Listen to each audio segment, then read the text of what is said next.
మీరు ఎన్ని స్కూల్స్ అభివృద్ధి చేశారో లేదో మాకు తెలియదు, కానీ పేకాట మద్యం మటుకు ఇసుక దోపిడీ మటుకు చాలా అభివృద్ధి జరిగింది. జగన్ నాయకత్వంలో ఈ ప్రభుత్వం ఎయిడెడ్ కళాశాలల్ని, ఎయిడెడ్ స్కూల్స్ ని మూసేసింది. ఈ ప్రభుత్వం 4709 పాఠశాలల్ని మూసేసింది.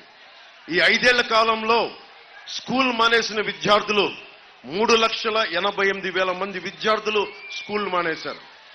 5 సంవత్సరాల నుంచి 18 సంవత్సరాల వయసున్న విద్యార్థులు, ఇది మీరు చాలా జాగ్రత్తగా వినాలి, 5 సంవత్సరాల నుంచి 18 సంవత్సరాల వయసున్న విద్యార్థులు రాష్ట్రంలోనే ఆంధ్రప్రదేశ్లో ఒకళ్ళు కాదు, ఇద్దరు కాదు, 62,000 మంది విద్యార్థులు చచ్చిపోయారు.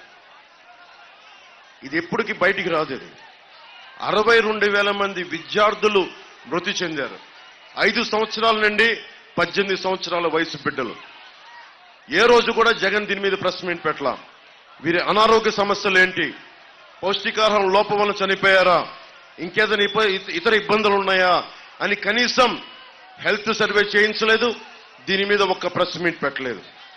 చివరికి జగన్ ఎలాంటి స్థాయి వ్యక్తి అంటే పిల్లలకి ఇచ్చే చిక్కీ కవర్ల మీద కూడా 67 కోట్లు దోచేసిన వ్యక్తి.